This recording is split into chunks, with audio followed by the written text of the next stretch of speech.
On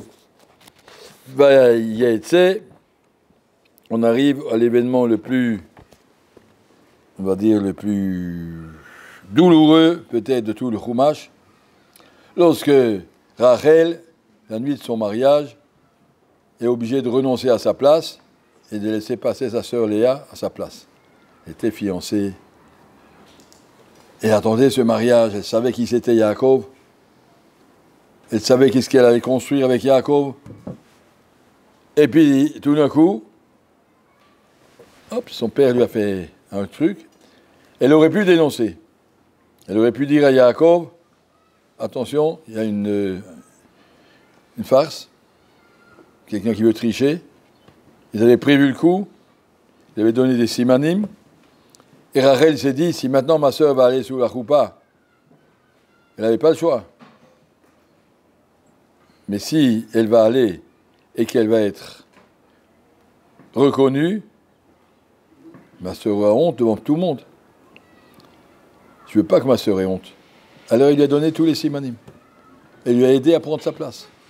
Elle a renoncé à sa place pour éviter à sa sœur d'avoir honte. Je ne sais pas si vous pouvez comprendre ce que ça représente. Pendant un an, Yaakov envoyait des cadeaux à sa Kala. Tous les cadeaux avaient été détournés par la bande qui les donnait à Léa. Le papa, il donnait les cadeaux qui arrivaient, on les donnait à Rachel, il donnait à Léa. Voilà, ton khatan, il t'envoie ça. Léa était sûre qu'elle est la femme. Et après, dans la suite de la vie, on voit, Rachel m'a pris ma place. Rachel voulait me prendre ma place. Léa était convaincue que c'était elle. La vanne avait tourné toute l'affaire. Et que Léa croyait que Rachel lui a pris sa place. Alors que Rachel lui a donné sa place. Rachel lui a renoncé à c'est extraordinaire, la grandeur de Rachel. Le Midrash nous raconte, dans l'Akdama du Echa, que lorsque Akadosh Baruch Hu a détruit le deuxième temple, Midrash, Akadosh Baruch Hu appelle le prophète Jérémie, il va chercher Moshe Rabbeinu. Il est allé chercher Moshe Rabbeinu. Il a dit, Moshe Rabbeinu, Hachem t'appelle. Et Moshe Rabbeinu vient, Akadosh Baruch Hu lui dit, va chercher Avraham, Isaac et Yaakov, pour montrer ce qui est arrivé à mes enfants. Le temple est détruit, mes enfants sont exilés. Et tout le monde qui pleure dans le ciel. Avraham, Isaac et Yaakov n'avaient rien à répondre. On fait des avérotes, tant pis, qu'est-ce qu'on peut faire? On n'a pas construit le clan d'Israël pour en arriver à ça, et s'ils ne sont pas capables, ben bon. Kadosh Baruch Hu a dit, ils sont bêtes. Finalement, Kadosh Baruch Hu a dit à Yirmiyahu, va chercher Rachel Imenu. Et Rachel a pleuré, elle a dit à Kadosh Baruch Hu, moi j'ai renoncé à tout pour laisser ma place à ma sœur. Toi, Kadosh Baruch Hu, tu ne peux pas faire la même chose, laisser renoncer à tout tes klalim pour laisser l'âme Israël vivre. Tout un grand discours de Rachel Imenu par le Srout, tout ce qu'elle a renoncé à sa sœur, le Ham Israël a été sauvé, pas seulement a été sauvé, mais Kadosh Baruch Hu a dit à Rachel, le Shavu Banim Ligvouler par le Srout, des pleurs de Rachel, le Ham Israël sera sauvé à l'époque du Mashiach, que Kadosh Baruch Hu va nous ramener de l'exil par le Srout de Rachel Imenu. Parce que elle a dit, tant pis, je renonce, si c'est ça le prix, de faire souffrir quelqu'un, je ne ferai pas souffrir quelqu'un. Alors elle renonce. Kadosh Baruch Hu a dit, en récompense, c'est toi qui vas ramener tout le Ham Israël. Conclusion de cette affaire, les Sfarim, on voit que si on va droit, on ne perd jamais rien. Elle n'avait pas le droit de dénoncer sa sœur. Alors elle n'a pas dénoncé.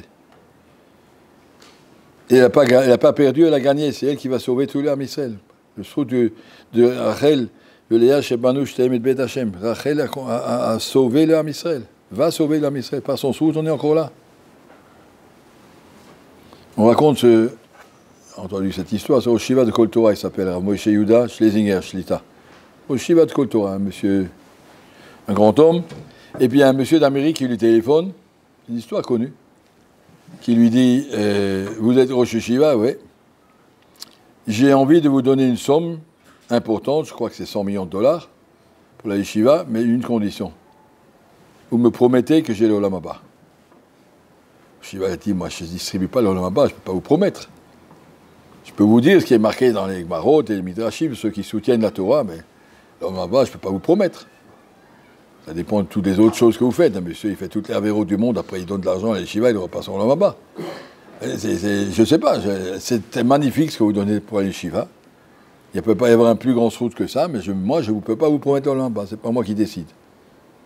Et le monsieur, il revenait tous les 2 jours, il recommençait. Rav, je vous en supplie, vous me promettez là-bas, le chèque est là, je vous l'envoie. Il dit, je ne peux pas vous promettre, ne me demandez pas des choses qui ne sont pas dans ma main, je ne peux pas.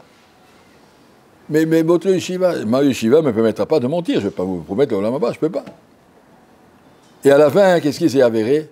C'était un monsieur en Amérique qui avait fait son testament, il avait donné $100 millions pour Kol Torah. Ouais. Il a donné $100 millions pour Kol Torah.